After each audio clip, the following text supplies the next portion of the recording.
Hello viewers, today we are going to do lesson 2 from your senior secondary English course. This is a short poem, Leisure, written by W.H. Davies. Viewers, I must tell you something.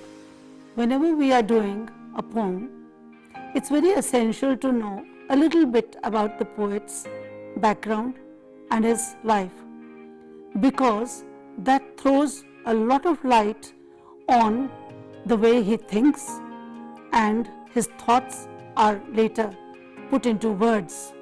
So much of the style of thinking and portrayal of the concept depends upon what kind of a life he led in his childhood. W.H. Davies was the son of an iron molder who lived in the district of Wales.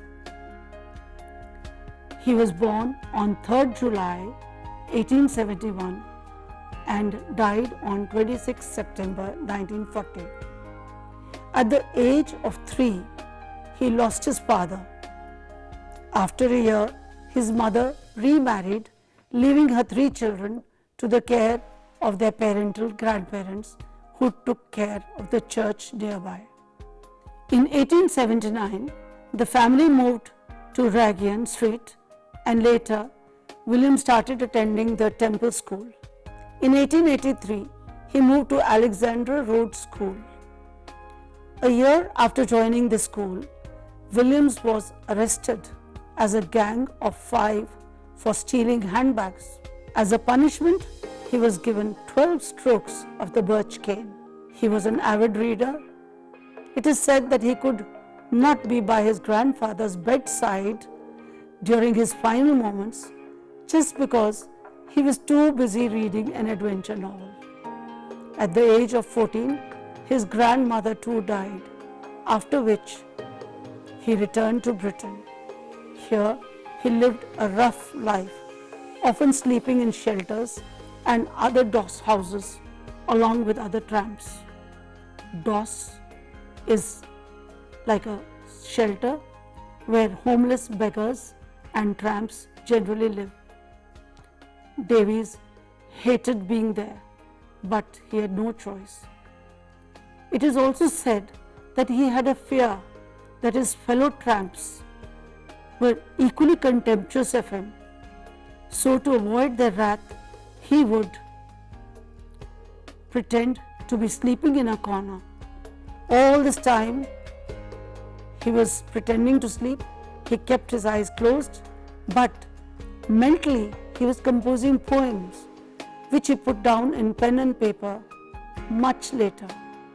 He was very keen to get his poems published, but he had no source or means to do that. Once he borrowed money to have his poems printed on loose sheets of paper, which he tried selling from door to door, but he could not find any taker. When he could not find any buyer, he was so angry and frustrated that he burned all the sheets. A few years later, he managed to get a slim volume of his poetry published in the form of a book.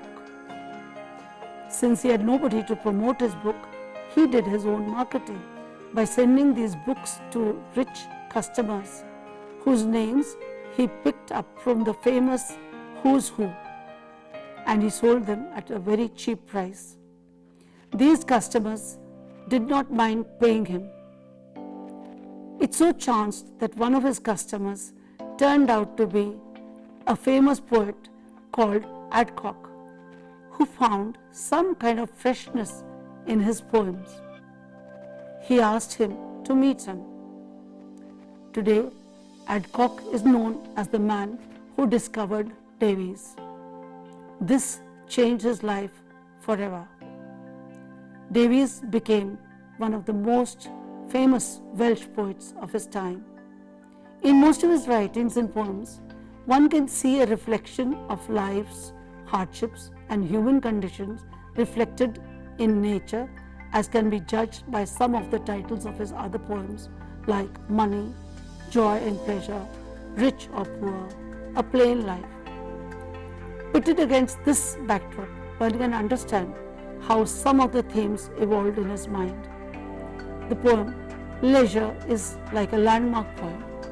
The first two lines have often become quotable quotes. Let's understand the gist of the poem. First, this poem is a sort of lament on man's busy life today. Modern man is so engrossed in responsibilities and worries that he has time for everything except time to relax and enjoy nature. One can do so only when one has some leisure time on hand. Man has no time to enjoy the natural beauty around him.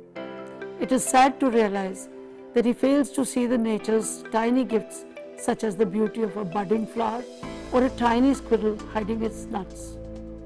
Man continues to journey through life indifferent to such beauties surrounding him. The poet feels that material gains and wealth have widened the gulf between man and nature and is often the cause of psychological and physical ailments. Through this poem, he urges man to slow down a bit and relax because nature is therapeutic. His chief lament is, what is the use of this life if we cannot take some time out of a busy schedule to admire nature's beauty? Let's read the full poem once. What is this life if full of care? We have no time to stand and stare. No time to stand beneath the boughs and stare as long as sheep or cows. No time to see when woods we pass, where squirrels hide their nuts in grass. No time to turn at beauty's glance and watch her feet, how they dance. No time to wait till her mouth can enrich that smile her eyes began. A poor life this is, if full of care. We have no time to stand and stare. Let's go to the poem again and paraphrase each couplet one by one. What is this life if full of care? We have no time to stand and stare. In these lines, the poet bewails a rushed life. He says that we cannot call this life a pure life if it is full of worries and anxiety. We have no time to even wait at a certain place and cherish the beauty of nature. Second couplet, no time to stand beneath the boughs and stare as long as sheep and cows. Have you ever noticed how sheep and cows, while grazing, often stand and stare aimlessly? Man has no time to spare a few moments to stand under the branches of a green tree and enjoy the shade of the tree, or even watch the sheep and cows graze in the pastures. Common animals like sheep and cows are better than us. They have time to enjoy such blissful moments. Third couplet, no time to see when woods we pass, where squirrel hid their nuts in grass. Man today travels through roads and forests so engrossed in his own preoccupations that he forgets to even cast a fleeting glance at the different types of trees and enjoy their beauty, or to partake of the soothing effects of the dark green leaves. There is so much interesting activity going on there which can give a tired mind a lot of relaxation. For instance, it is a sight to behold when a small squirrel tries to hide some nuts in its burrows for the winter.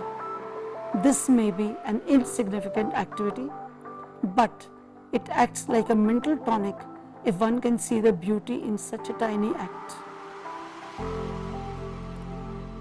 Next couplet, no time to turn at beauty's glance and watch her feet, how they dance. The poet here says that human beings are blind to the beauty hidden in the streams. For instance, if you stand and watch the gurgling waters dance under the rays of the sun during daytime, you would feel as though the water was full of shining stars, similar to the sky at night. Sometimes the waters are so clear that one can see the pebbles and stones shine through the surface. No time to wait till her mouth can enrich that smile, her eyes began. The poet compares nature to a dancing girl in the fields. It is our bad luck that we cannot watch this girl or a woman dance. Her movements, especially of her feet, are beautiful and enchanting, but sad to say, we have no time to relish this beauty and feel amused. By giving us example of a beautiful girl with a beautiful smile, the poet compares nature's beauty to the smile and says, we have no time to even wait for the words the mouth of the dancing girl has begun to utter, or wait for the smile to complete itself. Here, the poet is trying to personify natural beauty by treating her as a young, beautiful dancing girl with a smiling face. Next couplet. A poor life this is, if full of care. We have no time to stand and stare. These are the concluding lines of the poem. Once again, the poet reiterates sadly that a life which has no place for leisure is a poor life. A life full of care and worry is no life at all. So now we see how the poet has tried to convey to us the message that we need to find time from a busy schedule to be with nature and enjoy its bounties. Can you think of any one time when you went on a holiday or a picnic to a place of natural beauty? What did you do there and what did you see? This is the time when we like to click pictures and take back memories of the rich and beautiful scenery with us. Let us now analyze the poem for other things. For instance, what is the form and structure of this poem? Look at the poem once again. You will find that it has 6 couplets and 12 lines. We generally do not have any specific term for a 12-line poem. What is the rhyme pattern in this poem? Rhyme is when the sound of the last word in each line gets repeated. Example, care and stare in the first couplet. Now see for yourself which words in the other couplets rhyme with each other. I'm sure you can. Let's talk about some other literary devices used in the poem. The other devices are repetition. When lines or phrases are repeated in a poem. In this poem, the words no time to is repeated 7 times. Other repetitions are full of care. We have no time to stand and stare. Next, imagery. This is when a poet uses words to create some sort of picture in our minds. Look at these examples. Stand beneath the boughs. Can you see some kind of a picture of a person standing under a tree? Now try to see which other words help create picture in your mind. Alliteration. Alliteration is when consonant sounds in the first syllable of a word are repeated. Then we call this repetition and alliteration. Example, stand and stare. The sound of st, stir, is repeated here. Look at other examples. Beneath the boughs. When woods we pass. Streams full of stars. Next device, metaphor or simile. These are comparisons between two unrelated things using words as and like. For example, stare as long as sheep or cows, stream full of stars. The next device is personification. This is when non-living things are made to behave like human beings. Look at these words. Beauty's glance. Watch her feet, how they dance. Here nature has been compared to a beautiful lady who can dance, and she also wears a beautiful smile. What is the poet's language and style? You will agree that the poet has used very simple language which is easy to understand. He starts the poem by asking a question, and then the rest of the poem is an answer to this question. What is the mood and tone in this poem? The mood and tone is serious and thoughtful, but gentle and soothing. The poet expresses concern about the maddening rush of day-to-day life, which prevents man from enjoying nature. He suggests a relaxed attitude towards life. Now, here are some questions for you to think about. What is the central idea of this poem? I'm sure we have talked much about this. Why does man not stop to appreciate nature? What can we learn from this poem? I hope you won't find answering these questions very difficult. Please read the poem again and try to understand its meaning on your own once again. Prepare well for the exams. Do well.